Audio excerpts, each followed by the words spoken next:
ইসলাম শান্তি দিতে পারে? শুধু পারে না, লিখে রাখেন। ব্যানার বানান, 2 ফিট 3 ফিটের ব্যানার বানান, 200 টাকা দাম। যুবকরা ব্যানার বানাও, 200 টাকা ব্যয় করে বানাও। ব্যানারে লেখো, একমাত্র পৃথিবীর শান্তির ঠিকানা ইসলাম।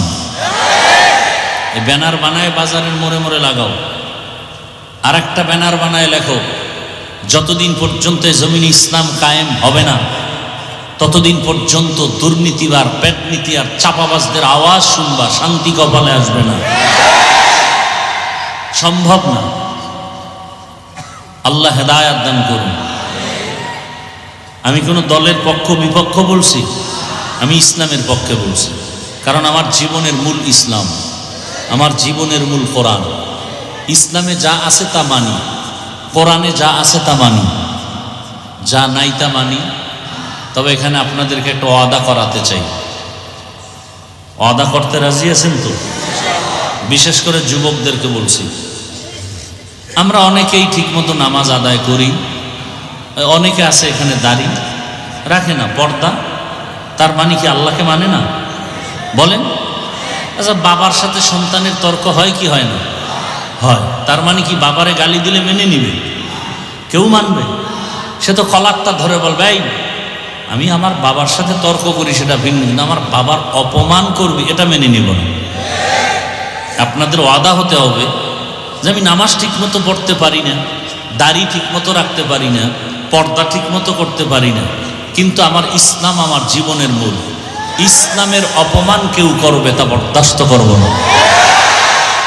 কেউ যদি আপনার সামনে ইসলামকে ছোট করে, আস্তে কলারটা ধরে বলবেন, আই বেঈমানের বাচ্চা, আমি নামাজ পড়ি না, দাড়ি রাখি না ঠিক, কিন্তু ইসলামকে অপমান করবি, তোর চামড়া তুলে ফেলা হবে। এই ওয়াদা চাই। পারবেন? আপনি নামাজ ঠিক মতো পড়েন না, আপনাকে বুঝাবো। কোনো ঝগড়া? দাড়ি রাখেন না, বুঝাবো। ঝগড়া? পর্দা করেন না, বুঝাবো। কিন্তু ঝগড়া? ইসলামকে অপমান করবে এটা হতে দিবেন না। যে আল্লাহর উপরে, রসুলের উপরে, কোরআনের উপরে, ইসলামের উপরে একটু সমালোচনা করবে, আজকে কলারটা ধরে বলবো যে ইসলামকে অপমান করতে পারবি না, খবরদার। আমি দাঁড়িয়ে রাখি না ঠিক আছে, ইসলাম আমার জীবনের মূল।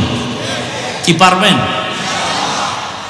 যদি পারেন তো বাংলাদেশে সব বেয়াদব সোজা হয়ে যায়।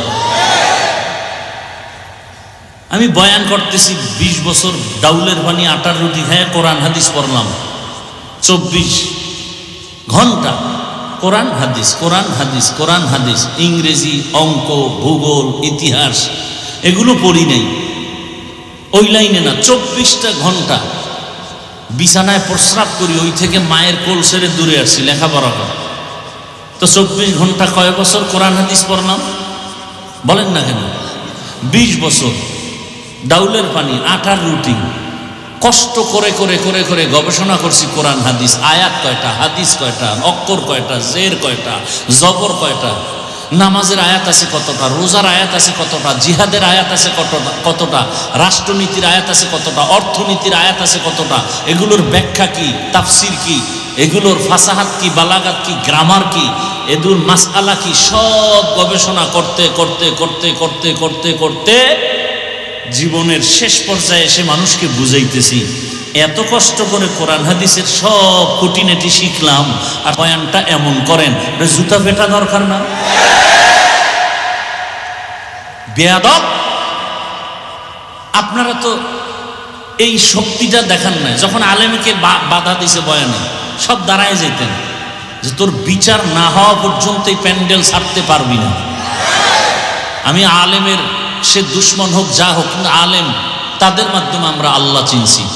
ওলামায়ে কেরাম, আলেমদের মাধ্যমে আমরা কালেমা শিখছি, আলেমদের মাধ্যমে আমরা রোজা শিখছি, আমরা নামাজ শিখছি।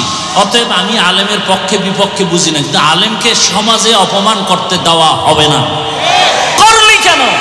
এই সাহস তোকে দিয়েছে কেন? কে দিয়েছে? বিচার হবে না হয় এখান থেকে যেতে পারবি না। সব পাবলিক দাঁড়ায় গেলে একটাও বেয়াদবি করার সাহস পাইতো? বলেন।